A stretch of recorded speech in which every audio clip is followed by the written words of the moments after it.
Hi, hi everyone. We're live. Thanks for joining. Um, wow, I just made it in time, literally in 2 seconds to spare.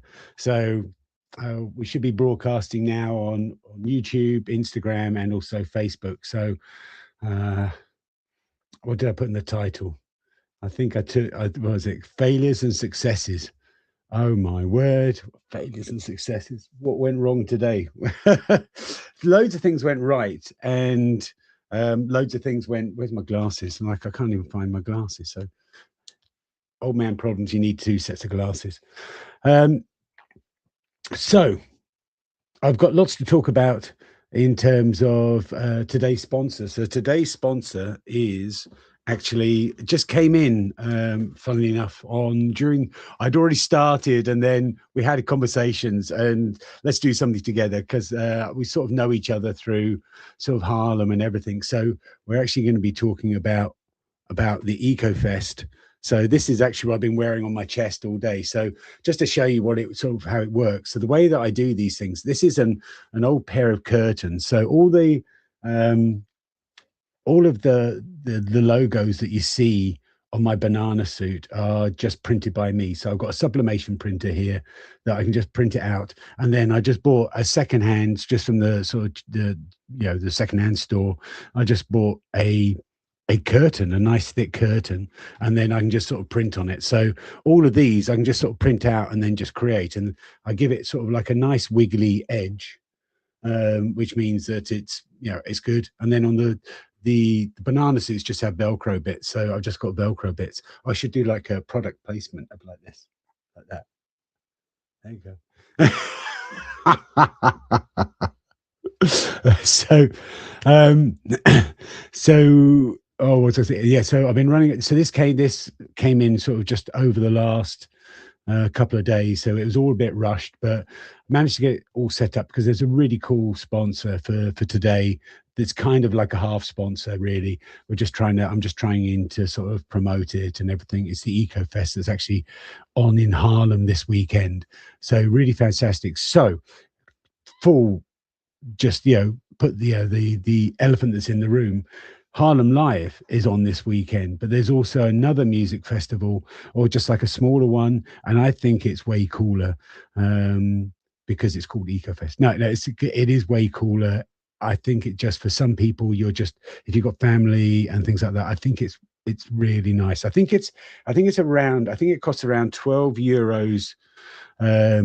Oh yeah, children until 12 are free, and it's on Friday evening and it's on Saturday afternoon until the evening. I'll be telling you a bit more about it. I think it's around €12. You can see on Instagram there's a link to it, but I'll put in the description as well a link to it. So if you're in Harlem, really come and check it out, and I'll be there on Saturday. But let's talk about how today went, because it was a day of successes and failures. So yesterday was really good. I'm talking about. I hope you enjoyed the conversation I had with Afal Labs. I really sort of love that company. Sort of Mariana, who was on there, who was on with the live stream with me. I think she's reflective of what the whole company seems to be like. Everyone I've met has been that enthusiastic, that sort of focused on trying to bring benefits in. And I think it was just so wonderful having her on it. And that's the reason why that really drew me to to having Afal Labs as a sponsor. It sounds like I was picking and choosing. I didn't, but I reached out to them. I think they were, don't quote me on this, but I'm pretty sure they were the only supplement company I reached out to. I did reach out to some nutrition companies, but it was the only supplement company I reached out to because I was really on the fence about sort of getting supplements. And then we're talking about, oh, these supplements will help sleep. I had a really bad night's sleep, but that was because of something else. So just interrupted for various things. So I do like to sleep with some white noise. It's just something I've had. I grew up as a kid. I remember we're now going. Let me do wiggly bit. Going back into childhood memories. So I when I was, I don't even know when I got the record player, but I got a little record player from my parents for Christmas one time, and I loved it. And so I had, what I used to do was go to sleep playing and one of the sides of the album, and it would really sort of just get me to sleep. It was so sort of perfect just listening to that in my bedroom with the album on.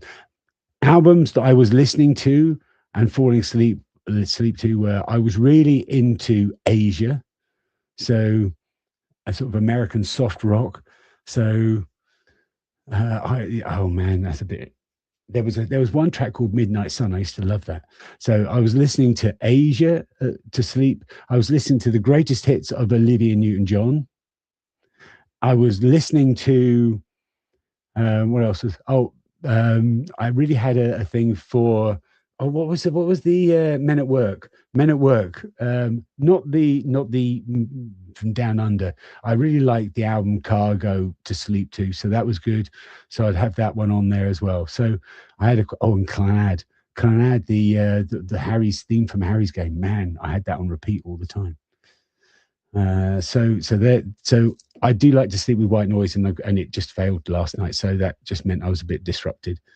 So I had a Mirta, you do not come from the land of down under. Do not say that. You are definitely Dutch. So uh, I had a bit of a bad night's sleep. Woke up. I felt a little bit weird. Yeah, Olivia Newton-John, and I fell asleep. So it was, Xanadu and things like that. It wasn't. I played one side that didn't have the Grease songs on it. I played the other ones. Really good greatest hits album from Olivia Newton-John. Totally underrated. My wife did actually said to me about. Funny, let's. I'm getting a bit off road here, but let's talk about this anyway because it was about today. So before I left, sort of my wife was talking. You should listen to Beth Orton, and sort of was trying to introduce me. I was like, no, I know Beth Orton. And so what I was doing was, so all today I was playing Paris Train and waiting for tomorrow, I think, or something along those lines, just from that album, Daybreaker album. So that was kind of on repeat all day today. I can listen to a song on repeat for the whole day and not have a problem because it's just sort of like that white noise effect. I just find it really calming, not having to concentrate on the music, but it's music that I love, and and just sort of really enjoyed. So if you want to know what music I was listening to, so it was Beth Orton, and the track was, so it was Paris Train and Thinking About Tomorrow. So that's great. See, I shouldn't have got into this music thing. I've really got you all excited now, haven't I? People just hanging on, waiting for me. So for the people on YouTube, there's loads of people who are just commenting on Instagram. I think they're just bringing out all their childhood songs. Billy Ocean, please, no, okay. Billy Ocean, I am not going to listen to Billy Ocean. Just stop that right now. But I can listen to one song for the whole day, and I'm quite happy listening to it for the whole day tomorrow as well. It's just something that is like white noise, and it's just calming, and it lets me focus on things. So I can't listen to new music. It has to be music I know all the words to, sort of off by heart and everything. So I don't have to actually concentrate on it. So that's the thing that I love. So Beth Orton was being played, but that's distracting from how the day went. So I had a bad night's sleep, got up a little bit later, started later. So that's the first failure. Started later. Tomorrow I've got a crazy adventure in Amsterdam. I think I have to sort of leave the house around 5:30. So I've got to catch the train with that big buggy, which is going to be a bit of a nightmare. So I might get arrested on the train. We shall see. Because I'm in Amsterdam all day with the Puct and the council as well, and they want me to run every single place. So uh, I need to make sure I get into bed quickly today. The day started off late. I had a plan. So my plan was that, and I mentioned on my stories, I wanted to do sort of, first of all, it started off around 2.5 kilometers water, and then 5 kilometers, stop for 5 minutes, 3, 4 minutes, get my feet off the ground. So I'm actually resting my feet. I think that was important. Get my feet off the ground, have something to eat, have something to drink, just for 3 minutes, bang, go, carry on. So that was the plan. Every 5 kilometers, water every 2.5 kilometers. And that was, I think that could be a success, but it turned out to be the failure. That was the problem today, was that I was, the first hurdles I had was, it wasn't 3 or 4 minutes. It was suddenly I'm 20 minutes here because I'm just texting people on the phone and everything. I'm not switching off. I'm not doing anything. Oh, I'll just do some little filming here while I'm at it. And before I know, 20 minutes has gone. And so that, when you just add up all of those breaks, suddenly that's my 2 hours that I'm trying to save has already come back. I need to keep it down to sort of 4 minutes, something along those lines, or something, yeah, less than 5 minutes, definitely. And I think I'm going to sort of see if I can sort of make it a little bit further out. So I can just take the water on the buggy. That's fine. And I think what I do is I'll try and do a stop. Instead of every 5 kilometers, I'd try and do a stop every sort of around 8 kilometers, something along those, 8, 9 kilometers. So not quite 10 kilometers. Or maybe I don't know. We'll see. So I just need to extend it out a bit so it's less impactful. I did have another success was food. Got lots of food in me today. I haven't weighed myself yet, but got lots of food in me. Had a huge burrito. Failure.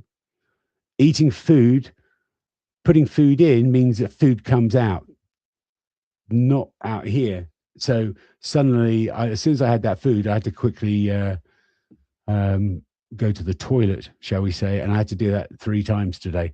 First time I've been to the toilet, for number twos, that I've had to do that on this journey. So yeah, I'm afraid it was a poop day. So that's the trouble. I'm eating food in, and my body is not used to eating food. So I will still continue doing it. My now goal is, at the end of these 40 days, to be able to not have to come out as soon as it goes in. I want it to I want it to be able to sort of stay in there alongside the family of last night food. So we'll see how that goes. But so that was a bit of a failure. The journey, though, I was like, I'm just gonna. It's not having I don't know whether it's a good thing or a bad thing not having a route. The bad thing is people don't know whether they can't plan. So I can't say to people. So if anyone wants to join me, reach out to me, and then we'll make a plan. So what we'll do is, if you say, oh, I can join you on this day, then we'll just chat on DMs or WhatsApp. If you're a friend that on WhatsApp, let's just have a chat, and then we can work it out. And it could be that, because I can do loops. So you can say, okay, let's meet here at this time, and I'll plan my run to get there at that time. And then what we'll do is, you say, I want to do an hour loop, and then we'll just go for a loop for an hour and come back. So if you put your bike there or car there, you can just pick it up. So something really easy. That's the benefit of it. Although, people don't know where I'm running. So I'm like, we're running in these places. No one knows who I am. I decided to head down towards Hoofddorp, which was a lot of fun. I know that sort of route. I did see something really interesting, which was, there was one place. And so 5 years ago, so this is my 15th anniversary as a plogger, as someone who picks up trash while running. And the difference that you're seeing is, people often ask, do you see more trash? Do you see less trash? I think I don't record however much I do. I think, last year I did 44,000. This year I think I'm going to do 60,000. That's indicative of how hard I'm working. That's not indicative of how much trash is on the ground. So I cannot say whether there's more trash or not. But I do notice some places where there's, suddenly there's trash there now, or some places there's no trash. So there's a place near Hoofddorp, near the hospital there, and it's under a bridge. 5 years ago, when I was celebrating my 10th anniversary as a plogger, when I did my 100-kilometer plog, I went straight. That was on my. I have to go there because I know I'm going to get lots of trash. So I went to this bridge 5 years ago. Loads of trash. Filled up the trolley that I had straight away. It was just, it was before the deposit system and everything. So it was just literally hundreds of cans everywhere and everything. And I went back there today, spotless. There was one thrown away can of graffiti can, spray can. That was it. That was the only thing in this whole sort of expanse of under a bridge. Whereas normally it would be, I would be picking up maybe 6, 7 bags or something like those lines. So then you really see sort of the impact that. So I can't say if there's more trash, less trash. I will say that behaviors change. It's not a constant. 5 years ago there was loads of trash there. Now, and I've been there recently as well, other times. Now there's not hardly ever trash. It's mainly just people doing graffiti stuff and then just dropping their stuff. So that was sort of quite interesting. Then I kind of just I'm really giving you a load of insights now, and I'm kind of like a bit chatty. One of the things that I liked about becoming a plogger is suddenly I got to see places running. Sometimes I'm so obsessive, it's like the OCD really kicks in. For years, as a regular runner, I would run the same route, and that would be it. I'd have a set number of routes, and it would be down to the meter. It would be like, right, that's the route I do. And it was before GPS and everything, so I didn't know how much it is. I was kind of guessing it was. Then GPS watches came along, and I realized it was actually a kilometer. Instead of 12 kilometers, it was 11, which really got me depressed. So I used to do the same route all the time. As a plogger, I go different places I've never been. I kind of go, oh, I'm going to go left here. I've got no clue what's going to be there, but maybe I find trash. And that's exactly what I was doing. I was heading toward Hoofddorp. My plan was to get to Hoofddorp, run around there, and then just sort of run back after I'd done sort of 15 kilometers. But then I went, oh, I'm going to go left here. I have no idea what's down here, never been down here. And suddenly I'm running down this place. And in the end, I was getting to Haarlemse Bos, something like that, below the Big Spotters Hill, that sort of park there. I didn't even realize that. And normally I've been on the other side, but not on that side, running there and just running. I thought, all right, I'll run along for 5 kilometers and then run back and turn back and go head back. And then I saw the park entrance. I thought, oh, there's a car park. If you see a car park, if you're a plogger and you see a car park, a deserted sort of remote car park, you go in there. What am I going to find? Man, I found something. I'll show you I'll try and show you on the reels tonight. But it was like Noah's Ark. I kept on finding 2 of everything. First of all, I found two bike tires. Then I found 2 foldable chairs, and then I found 2 pillows. It was just like everything was going in, 2 by 2. It was just ridiculous. So suddenly I've got like 13 kilos of trash just from that. Had some really great conversations. Mirta, you will love this. Someone wanted to take us. There was some dog walkers. They wanted to take a selfie of me, and so they said, "Could you hold the dogs?" So they didn't. Well, so they wanted. So they wanted to take a photo of me, and they wanted to make sure the dogs are in there. Say, hold the dogs. I'm now holding these small yappy type dogs, just so this woman can take a picture of me next to her dogs. I'm like a fairground attraction. What's going on? It's like, you see the dogs every day. Why do you need to have a photograph of the dogs with me? Just photograph me. Look at this. This is where the magic happens. Drink it in, baby. So that was really eventful. And then I think it was the best. I am like a fairy. It was like one of the. I was actually playing Erasure today as well. Sort of oh l'amour, like that. A little bit of respect to. I'm giddy on success, aren't I? I decided rather than head back, I'll just carry on towards Schiphol, and so I'm running along there. I think I'm going to have a break, and just sat down, and then it was opposite this place where this woman came across and why are you dressed like that? She said, I hope you don't mind, but I just ask questions. That was it. Hi, I like to ask questions. What are you doing? And so I was just chatting to her. Then she brought her grandson over and everything like that. And then the sweetest thing was she went back inside and brought out a small cucumber that she's just taken out of her garden. So I had this lovely sort of freshly washed sort of crisp. It was still warm from the ground. Cucumber. It was just so wonderful. It was like this just real crunchy cucumber. Oh, it was so delicious, just brilliant. It's just so these interactions. And one of the cool things, I actually saw someone from Too Good To Go on. Hopefully they're still on there because this is cool. So she was like saying, how do you get, yeah, how do you do this as a job? And I said, oh, look all these. They're all these sponsors are actually sort of helping finance this. So without their help, I couldn't do it. They're the ones that are there. And so I was like just going through the list, thinking what this kid, he must have been about 13, I'm guessing, which brands he'd know. So I'd said Stats he killed. What did I say? Stats he killed. I said Innocent Drinks.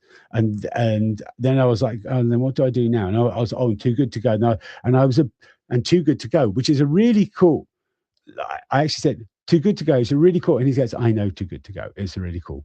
This 13-year-old kid actually was knew one of he knew the Too Good To Go logo that was on the buggy. I think that was a brilliant connection. I love that. So really excited about about that interaction. Then I swear I'm going to cut things down quickly. We're talking a long time.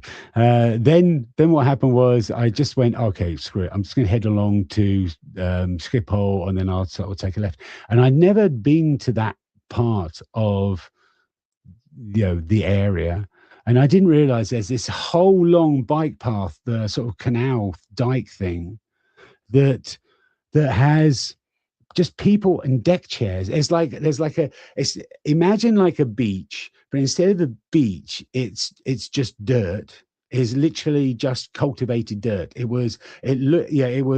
looked exactly like a beach. It wasn't grass growing or anything like that. It was literally just churned over loose dirt. They must have done it recently, but and people were all along this. I didn't know this happened all along there, with deck chairs and parasols and everything, just watching all the planes take off. I've got it on video. It was amazing. I didn't realize that this exists. I know you got sort of plane spotters, and I've seen them in other points, but this was just seeing them literally eating sandwiches as a family, even with a towel on this dirt, like treating like a beach, just having a fun family day out watching the planes take off. It was an eye opener for me. I didn't know how crazy popular it is. It was fantastic to see, and they were so into it. And I can understand why, because these planes were literally just on the other side of the dike, just taking off, and you could really feel the sort of the power of the planes. And you could really tell which ones were throttling it and which ones weren't. You sort of saw how quickly they sort of put up the landing carriage and everything. It was just bizarre. And I'm running along to the end. And I thought, oh man, this is a bit stupid. I should get this on video. So I then ran back, and then sort of ran again as the plane was taking off. They've obviously seen so many planes. They're going, oh, we'll miss this one because there's a banana running on the other behind us. Let's turn around and watch him. So the plane's taking off. All the people were just looking at me running alongside with my camera in my hand, sort of videoing the plane taking off. So that was a bit of a fun moment. I've really sort of gone on now, haven't I? And we've, especially considering we're only 15 kilometers into the run. I'm going to limit it now. So then next thing I do, head back into Harlem. I had my burrito. I did the number 2 stop in Run X. Apologies, Run X. Sorry, Yoris. I couldn't do it. You're the one that wanted me to eat. It's your fault that I had to go there and do that. Cannot be helped. So then after that, I had to head off to the EcoFest. So we're actually going to get onto it. So EcoFest. So they'd sort of said, okay, come and visit us. They're setting up now. Let me just have a piece of.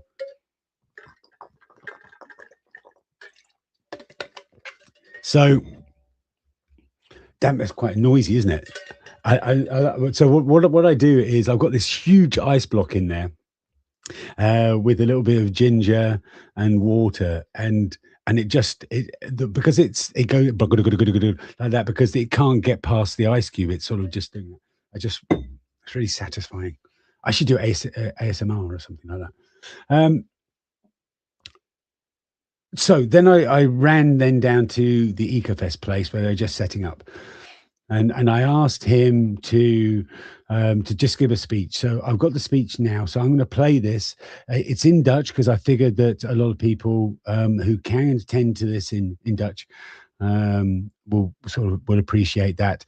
Afterwards, I'll just explain it in English, but you'll sort of see the landscape. So it is basically a sustainable sort of a garden area where people sort of grow vegetables and things like as a sort of community thing. And they put on this festival. They got live bands, really cool live bands on in just the area. But you'll see, I sort of recorded some of the sort of the intricacies of it. So I think it's really cool to sort of see that the layout. So it's going to be like, a bit like Glastonbury. You have that sort of that stage over here, that stage over here. You've kind of got the same thing going on here. They've got these lovely little walkways to different bigger areas.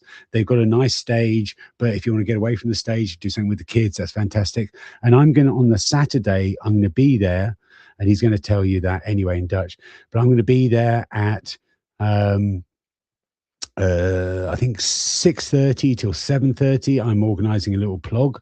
So if kids want to come along, it's €12 for adults. Kids are free, and with that you get 2 drinks and I think some food as well, or something crazy like that. So basically, it doesn't cost you very much for what you get. It's really worth attending. But this is the video. So I just let him say it in Dutch, and then I'll come back and carry on talking. We staan hier op het terrein van het EcoFest. Dat is op 14, 15 augustus in Haarlem-Schalkwijk. Op onze eigen stadslandbouwlocatie van Stichting Ecoring Haarlem. Dit is een festival om jongeren te inspireren Haarlem groener en socialer te maken. En dat combineren met een kei-vet muziekfestival. Hou je van muziek? Hou je van deze stad? Wees erbij. Heb je ook zin om te joggen? Kan je met Paal meerennen over het terrein van 7:30 tot 7:30 na het eten. Rennen we even over het terrein heen, maken we het terrein weer schoon. Ben jij erbij? www.ecoring.nl/ecofest-2026. I think it's just it's a lovely place. I mean, there's only enough time to just give a little bit of an impression. There's this lovely area, staging area as well, and things like that. So it's just a beautiful place to visit anyway, in Haarlem. So it's in near Schalkwijk. So just sort of go there, just look it up on the stage. There's a link on Instagram, but I'll put the link in the description afterwards. So come back and check it out, or just Google EcoFest 2026, and you'll get to sort of see where the website is. So I think it's definitely worth. I'm really excited about being a part of that. So we talked about doing something last year, and we're doing something this year, which is really cool. So, really excited to sort of try and promote that. So if you are coming along, maybe you can come and plug with me. So I don't know if Norbert and Kirsten are on. If you are, that's where you're going to be on Saturday. So it's really cool. A lot of the organic produce and things like that, and I think the food is organic as well. Yeah, is all sort of grown locally. I think, I'm not sure. Don't quote me on that. But and the bands are pretty cool as well. So I think that's really good. So I visited them, and then after that, I was right. I'll just carry on down. I go around the bridge, end up back at home. And then I've my next plan going down there, and then this car just stopped and wanted to have a chat with me. So it was a woman with 4 kids in the back, sort of a woman, and there was another woman next to her, maybe the mother, her mother, and the 4 kids in the back, looking really grumpy. I mean, they were looking so grumpy. Sort of, grumpy sort of young teenagers. It was like, why are we in this hot car in the middle of nowhere? Why are we stopping to talk to this banana? So I was just telling them the story, just looking at the kids as well. And the kids are just looking at me like this. They just were not cracking. I managed to get the boy started getting excited. The little girl, she finally sort of caught up with him and got excited. But the two other girls, they were just not having it. They were like, I hate this day. Why are we in this hot car? It is the last place I want to be. So then I brought out my trump card, which I used to Finley, my son, if I ever needed to get him to laugh. And try this if you've got kids. This is the easiest way you will ever get a kid to laugh at you. So all you got to do is say, you just got to say, I'm going to look at you. You look at me. I'm going to count to three, and before I get to three, you will laugh. And so they're dead straight, just looking at me. And I said, okay. And as soon as I said, okay, I hadn't even started on one of them burst out laughing. The other one was just really, I am not going to rise to this. I am just not going to say anything. One. And then she just burst out laughing. Best trick in the world. Just say, I bet I can make you laugh before you get to three. And you just sort of drag it out. You're like, what? Just make it a fun thing doing it. But it just works every time. Counting to three. Please let me know if it does. Then I got home and I was like, why? What? I was really tired. It was like such a long day, really tired. I was running later because of all the visits I did and toilet breaks. I was like, oh. Then I was like, why am I pushing this buggy around? I'm actually in Harlem near my house. Why don't I just drop off the buggy and then run the last bit in the banana suit picking up trash? I don't have to push the buggy. There's no rule saying that. It's my own rules. I do have some rules. Like, for instance, I will always have the banana suit fully on. I won't take the hat off. I won't do that. Also the hood thingy. I won't do that. I'll always have it on.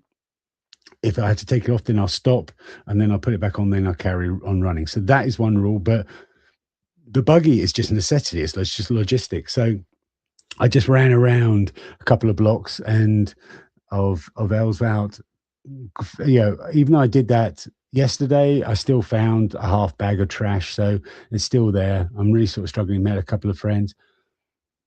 Best act of kindness that could happen. So the whole purpose of this is about acts of kindness. I'm way over time now. So you know the story. I'm not going to go into too much, but I just want to tell one other act of kindness from Paolo, who just suddenly surprised me out of nowhere. So I was really struggling so I had 6 kilometers to go, and it felt like with every step my legs were giving way.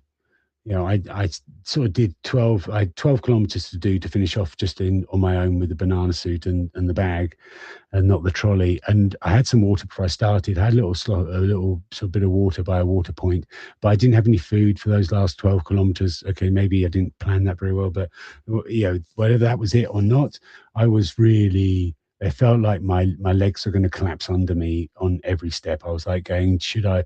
I was like debating, should I just walk it? But then I was like going, then I'm going to be late for the live stream. What should I do?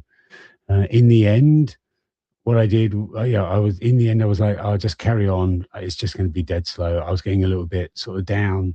And then an act of kindness came out of nowhere. Then Paolo just turned up on his bike and he said, do you want a Coke?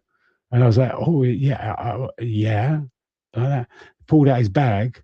He had a can of Coke in a bag of ice cubes, dead cold, and just gave it to me. I mean, how I've always said about the act, the whole point of this is of me doing it is to inspire people to do an act of kindness, whether it's a random act of kindness or I'd love you to make a promise. No one seems to be doing promises for me, people, but I think people are sort of taking on heart the mission about sort of we need to bring in positive actions, look at positive things going on in life, and doing something nice to someone. It doesn't cost you anything, but it means everything to the person that receives it. What Paolo did was it cost him 50 cents, and it meant the world to me. It just gave me suddenly him next to me with an ice cold Coke, sort of surrounded by ice cubes, was just the most wonderful act of kindness. It was just at the time I needed it the most. That's that's what what that's what this whole mission's about. It's not about acts of kindness to me. It's acts of kind. Do that, to someone else. Bert told me a story about they were, I think, at a pride in Amsterdam, and so they were walking back, and they had plenty of time. They saw a guy struggling with a flag and a speaker, and so him and Chris just went over and helped them sort of carry it to the next venue. The guy said, "No, it's way too far for you." I went, "No," and then they joined in. They had time, and it's an act of kindness, just random acts of kindness. That's what it's all about. Um, it really means the world to the person that receives it, and it doesn't have to cost you anything. I think that's the best thing. I haven't looked at any questions. Um, oh, Ella, thanks for joining. That was super cool. Yeah, dogs. Yeah, I am a fairy. Uh, it's been a real, this today has been a real struggle,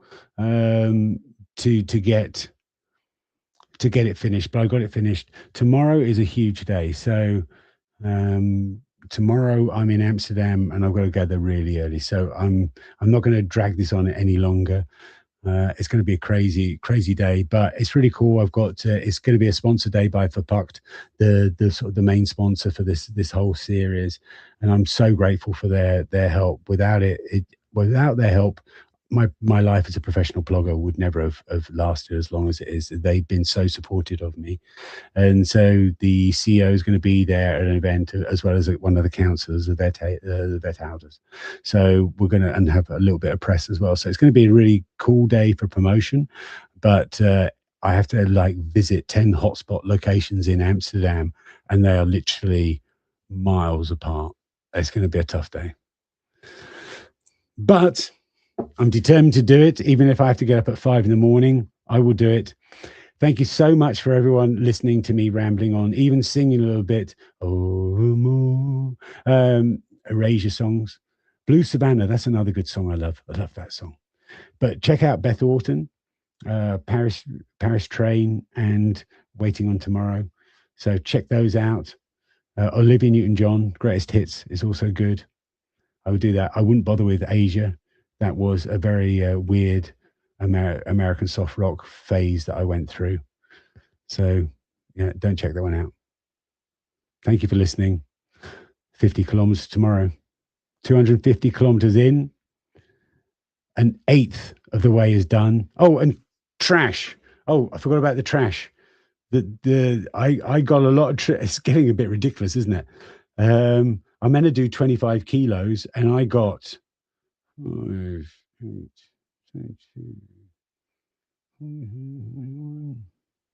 46 kilos. 46 kilos. Ridiculous. I'm having to run and not pick up trash because I'm just picking up so much trash. 46 kilos. What are we up to? 300 now? 300 kilos of trash? Crazy. Thank you for listening. I'll speak to you in tomorrow's live stream. It could be from in Amsterdam because I suspect this could be a very late day. So we might have a different location. I doubt if I will get back here in time. So who knows? If the live stream on YouTube doesn't work, then you can always look at the live stream on Instagram. That's my fallback. Is if it doesn't work, then I'll just connect like I did last year and just do a handheld thing on Instagram. So whatever happens on Instagram, 8 o'clock, it'll be there. Hopefully it will be in cool quality like this, because you've got to see the beauty. Oh, damn it. I shouldn't have said that at the end. That was a bad thing. Thanks, everyone. I'll speak to you tomorrow.